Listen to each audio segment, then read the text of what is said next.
Look in the sky, it's a bird, it's a plane. No, that's not Superman either. That is a partial lunar eclipse. And when I look at the actual percentage that the moon's going to be covered, why aren't we calling this just a full eclipse? To talk more about this here on the WMAY Morning News Feed, I'm Greg Bishop, and we're joined now by an astronomy educator. Michelle Nichols joins us here on WMAY. Michelle, thanks for taking time. This is exciting. I'm stoked, especially as somebody who gets up super duper in the morning, looks at the moon every morning on my way to work, and I'm just floored by absolutely how gorgeous it is. We've got a crescent moon right now, but in a couple of weeks, we're actually going to see, weather permitting, a near total lunar eclipse. Tell us about it. Yeah, so a lunar eclipse happens when the moon passes through the shadow cast by the Earth into space. And if the moon is completely within the darkest part of the shadow, we call that a total lunar eclipse. If a little bit of it or a lot of it is still outside that darkest shadow, we call it a partial eclipse. But as you noted, it's almost total. So I say close enough. Close So enough, and something look pretty that cool. people are going to recognize it. Like if they look up over time, they will see the Earth's shadow progressively start covering up the moon. Yeah, and that's as the moon passes into the shadow, you see more and more of it darkened by that Earth's shadow, and so just a little sliver of it will stay outside the darkest shadow. So it could look pretty cool. So I'm not sure if it's going to turn reddish or grayish or what. So we'll find out on the morning of November 19th. Well, and talk a little bit about that when it comes to the color of the moon and how exactly it could possibly be kind of a reddish tinge. So the shadow of the Earth. So when you've got the sunlight falling on the Earth, you have the sunlight passing through the atmosphere of the Earth right along the edge. So that color, you're seeing the collective color of the sunsets and sunrises happening all over the Earth at the same time at that exact moment. And so the color can differ depending on how dusty the Earth's atmosphere is at that moment, how cloudy, how clear. So we kind of don't know till we get it as to what color it's going to be. Well, yeah, I think that's another reason why people should maybe alter their sleep schedules just a little bit. For myself, I know the morning of November 19th, I'm actually going to set my alarm just a few hours earlier than I typically do because it goes off at 3 o'clock. So I'm going to try to actually go to bed a little earlier that night before so I can get up and actually see some of the progression here because it's not something, Michelle, that's just going to happen in an instant and then it's going to be done. This happens over the series of several hours. Correct. Yep. A lunar eclipse usually takes a few hours. No special equipment needed to see it, just your eyes. The part when the moon starts to pass into the darkest part of the shadow is at 1:18 a.m. Yes, that is 1:18 a.m.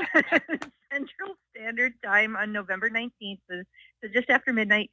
And the maximum time of eclipse when it's as far as it's going to get into the shadow is at 3:02 a.m.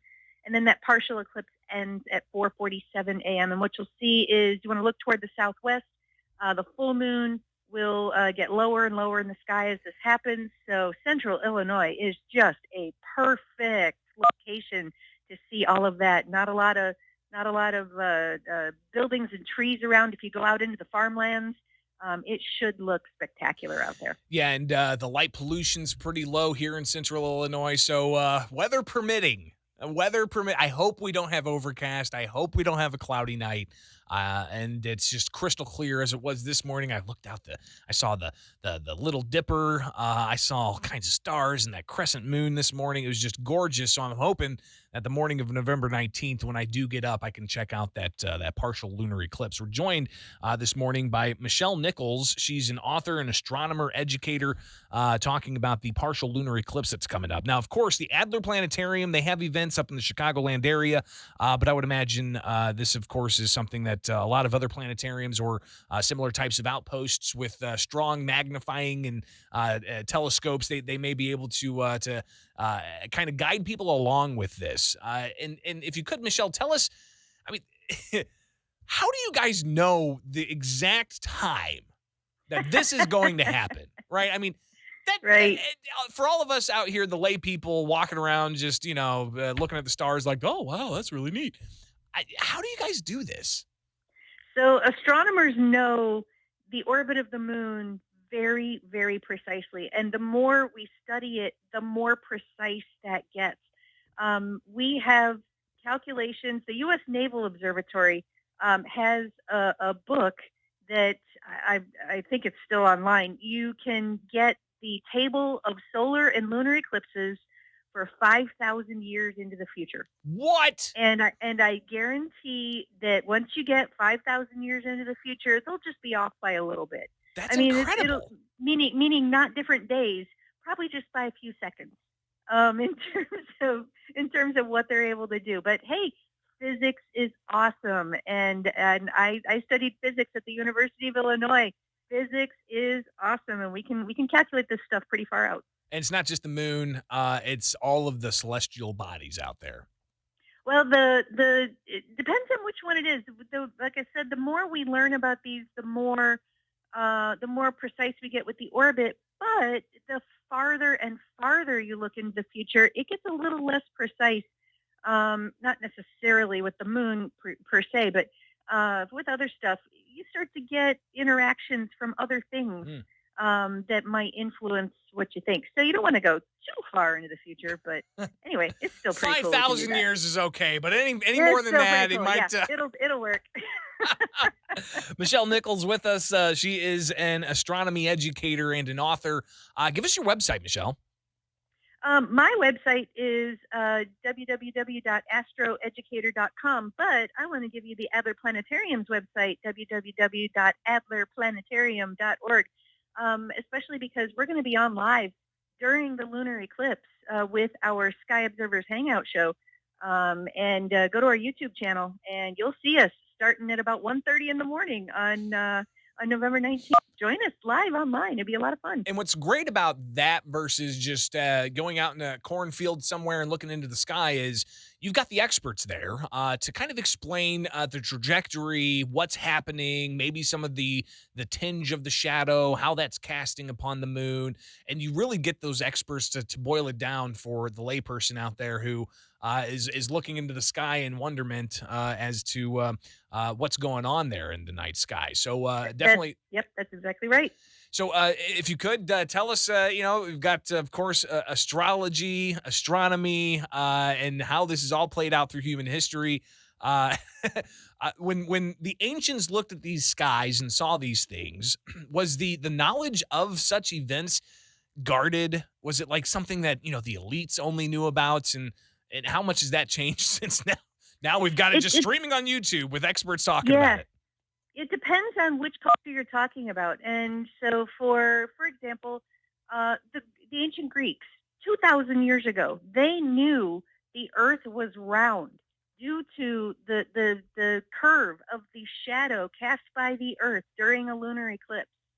That's something. All that you hear kids' tales of. Oh, Columbus knew the Earth was round, but everybody else thought it was flat. No, they didn't. They knew the Earth was round, but the Greeks knew the Earth was round, and because they could see this. But there's a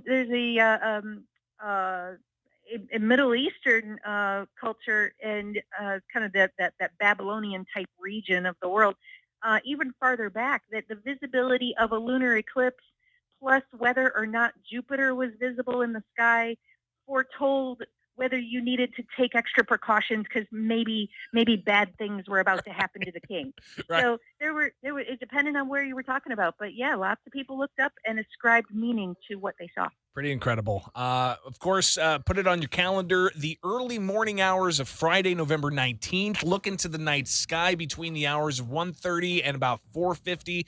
You'll be able to see a partial lunar eclipse where the Earth's shadow is going to cast over what, like 97% of the moon? That's about right. Yep. Wow.